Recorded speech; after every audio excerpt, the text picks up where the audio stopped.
This is Pace Per Mile with host Chris Nicholas. Take us on your next run or ride and prepare for race day with Pace Per Mile. Welcome back to Pace Per Mile. I'm Chris Nicholas. This week we're talking about races around the country. We're highlighting a race each week here on the show, and this week we're talking with Tim Rhodes. Tim is the race director for the Thunder Road Marathon. It just sounds like it's going to be a great race. Started in 2005, and Tim, we'd love to welcome you to Pace Per Mile. Thank you very much. I appreciate you having me. The next few minutes, we want to talk about that information from the race director standpoint, your perspective, but also from the runner's perspective. You've had a lot of runners that have crossed the finish line over the years at the Thunder Road Marathon. And so we want to talk about, well, you've got a new course, so we'll chat about that here in a few minutes. And you've had a chance to adjust things over the years. But first, Tim, where is the Thunder Road Marathon? Thunder Road Marathon is in the stock car racing capital of the world, Charlotte, North Carolina. We had a naming contest, actually, before we kicked off the marathon, had a naming contest, and we wanted something more than just the Charlotte Marathon. We wanted something that represented the heritage of the city and the area, something that spoke about who we are and what our identity was. Themed events work well, right? Whether it's rock and roll or flying pig or a bridge run. Mm-hmm. People want more than just the ordinary. They want competition, but they also want entertainment. So we felt like introducing a theme was the right thing to do. So we got actually 2 suggestions for Thunder Road, and as soon as I heard it, the contest wasn't even over. As soon as I heard it, I said, that's it. That's the one we got to go with. Thunder Road, it's not so specific that it defines stock car racing, which is the heritage of the region, but it also represents energy, and it represents whether it's pounding feet or the pounding beat of the music or whatever it is, but it represents energy and action and motion. We wanted to represent that with our name. And from the pictures that I've seen on your website, there's still the horsepower there. The runners can see the stock cars too, right? We had 10 stock cars on the course this past year. What we do is we place them out at random mile marks, and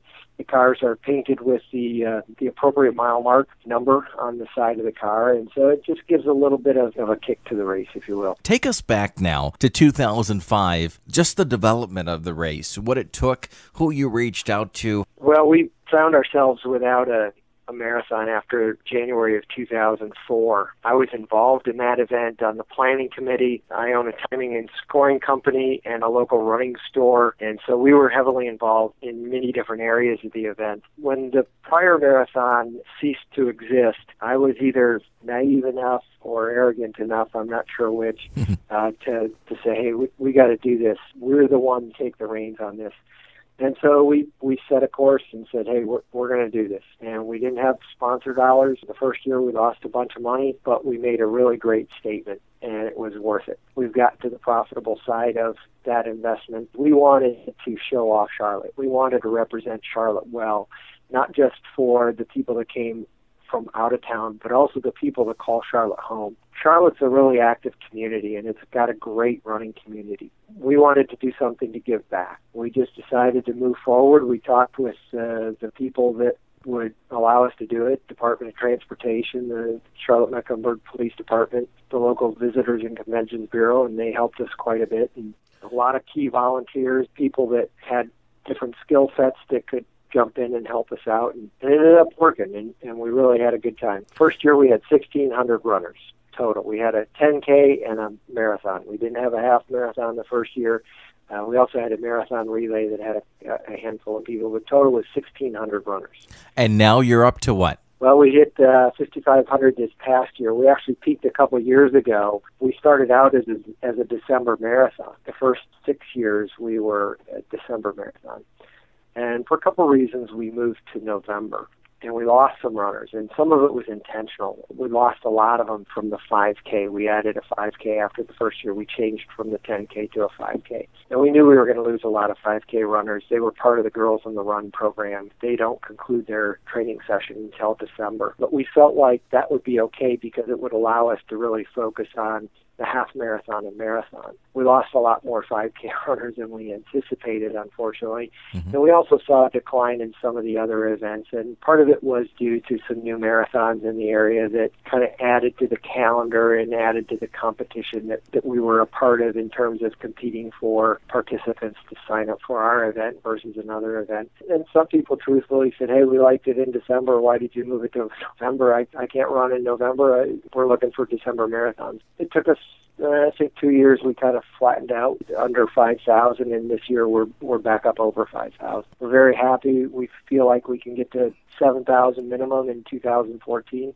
And we're looking forward to it. And with races popping up all the time, it does become very competitive out there. When we find the race that we really love to run each year, those runners will return. And so that's great to hear. You have a marathon, you have a half marathon, a 5K run walk, and then a wheelchair marathon, which is not necessarily too unique, but it's nice to see that as part of the list of races that you provide the runners. Yeah, we obviously want to make sure that we're open to people of all walks of life, whether they are handicapped or not. Those athletes are just as amazing as anybody that runs it. I can't imagine pushing a chair 26.2 miles, especially with a couple of the hills that we have in the course. And that's what I wanted to talk to you about. Before we started our interview today, you had mentioned that there is a new course.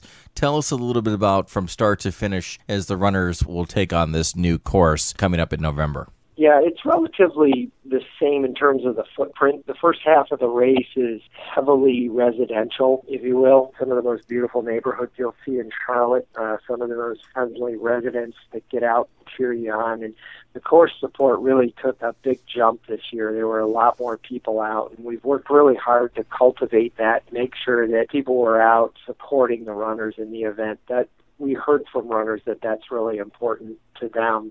And as a marathoner myself, I like it when people are out cheering and just having a good time. It kind of makes the event become kind of the back of the mind area, especially later in the race. The second half of the course is through some of our more eclectic neighborhoods, what we call NODA, which stands for short for North Davidson Plaza Midwood neighborhood. A lot of fun in those neighborhoods. Where the course really changes is the start and the finish. Traditionally, we've started on Tryon Street, and we haven't nailed down the exact location of the start line yet. We do know that it's going to finish now between a new park that was built in downtown Charlotte, or uptown Charlotte as we call it, Romare Bearden Park, the new minor league baseball stadium, BB&T Park, and that's for our AAA baseball club, the Charlotte Knights. Brand new state-of-the-art ballpark on one side, brand new state-of-the-art county park on the other side. It's going to be a fantastic place to start and finish the race, and we couldn't be more excited. It's going to give us so much more elbow room and places to serve and celebrate with the runners before and after the race. And as a race director, you're also looking to make sure that it's picturesque, that it really highlights the city, and you feel like it does that. It does, and people, the most common question I get from people curious about the course is it hilly? And the answer to that is it depends. If you're from the beach, it's a hilly course because the beach is always flat, right? Mm-hmm. But if you're from Western North Carolina or from somewhere in the Rockies, it's a pretty flat course. What I would say is it's a fair course. It's a challenging course, but it starts where it finishes. So whatever hill you run up, I can promise you're going to get the same amount of downhill, too. And it's a Boston qualifier, too, right? It is a Boston qualifier, and we're proud of that. We had several people qualify for Boston this past year. What about price point? What are we looking at over the next few months as we get closer to the race? We hit our early bird special price point on December 31st. We're competitively priced. Like any other marathon, we want to make sure we're not the most expensive, but we don't want to offer the cheapest price either because we don't want people to think that we're the cheapest value. We provide a lot of value anywhere from the shirts that we provide to anybody that registers, to the finish line experience, live entertainment on the course and at the finish line. So we're competitively priced. And you do give back to the community. I would assume there's a charity element to the race? There is a huge charity element, and we are proud to give back to the community. This past year we made our three major donations were to the Ronald McDonald House of Charlotte, to the Hemby Children's Hospital, which is part of the Novant Healthcare Network. We also gave back to the Gross family. Nicole and Michael live here in Charlotte, and they were up in Boston this past April at the finish line with Nicole's sister. and they were watching their mom run the Boston Marathon. Fortunately, they survived, but unfortunately, they were affected by the bombings. Nicole's sister lost her leg below the knee. Nicole has had multiple surgeries on her legs. Michael, to a lesser extent, thankfully, but we also made a contribution to their family to help them with their medical expenses this past year. Great to see that you're helping out along with the other charities across the country. I don't think it's something that will go away, and especially when April rolls around, we'll be reminded by that. Absolutely. It's the Charlotte Thunder Road Marathon. You have a Facebook page, you have a website. How can people reach out to you for more information? What's your website again? Website is runcharlotte.com. It's pretty easy. You can also hit Thunder Road Marathon, and it'll point you to runcharlotte.com. But Run Charlotte is our website. All the information's there. You can register online. If you have any questions, we're small enough to where if you email me, I'll reply personally. Around marathon time becomes a little bit of a challenge, but still glad to do it. Mm-hmm. The other thing I wanted to say, Charlotte hotels are some of the cheapest in the country. You can get a really nice hotel room for $119.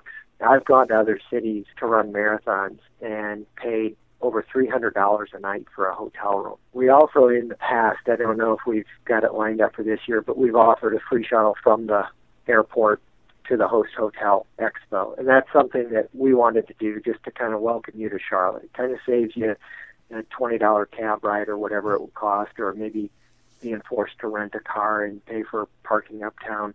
But it was just a courtesy that we wanted to provide. We wanted to be one of the easiest, most accessible events that you could get to while you're on that shuttle ride to uptown Charlotte. We answer all sorts of questions you might have, give you information about what you can expect during your stay in Charlotte and during the event. So very affordable place to come and run a marathon. And I would assume, by the way you're talking, you do get a fair number of runners from across the country. We do. I think this past year we had runners from 44 or 45 different states. We had some from Canada, a couple from Mexico. DC was obviously represented. It's a very well-attended race. It's not just a Charlotte event. The Charlotte Thunder Road Marathon, half marathon, you have a 5K run walk and a wheelchair marathon. November 15th, 2014. We encourage our listeners to go to runcharlotte.com. Find them on Facebook as well. You have a very active Facebook page, so that's great to see there. Toe the Line coming up this November, and with a race director that, well, you've been running since, 1977, if I remember right. Been running a long time. and when you come to Charlotte, there's a ton to do, too. So don't feel like you're just going to come sit in a hotel room and run a race. Gosh, go visit the NASCAR Hall of Fame. Go out and visit the Charlotte Motor Speedway. We've got a wonderful, wonderful arts campus where we've got different art museums and cultural activities for you to participate in. There's just a lot to do in Charlotte. The restaurants are phenomenal. If you're looking for a pre-race pasta carb-up dinner, I guarantee you 100% that if you don't have a great time in Charlotte, I'd give you your money back. I think from everything that you said, the runners are definitely going to have a great time. The Thunder Road Marathon. Tim, fantastic talking to you today. I love the information that you provided the listeners, and hopefully they'll jump on your website and check it out and register for the race this year. And we'd love to have you back on the show in the future, all right? I hope so, and I appreciate you having me, and thank you, and thanks to the listeners. All right, Tim Rhodes, the race director for the Charlotte Thunder Road Marathon. Check out their website. I'm Chris Nicholas. As we review more races each week throughout the year, make sure you put them on your race calendar. Don't just hesitate. Make sure that you commit and start training for it. Thanks for listening to this week's Pace Per Mile show. For more on the latest news, reviews, and more, check out pacepermile.com. Like us on Facebook and join in the conversation on Twitter. Until next week, keep putting in the miles and keep your goals high.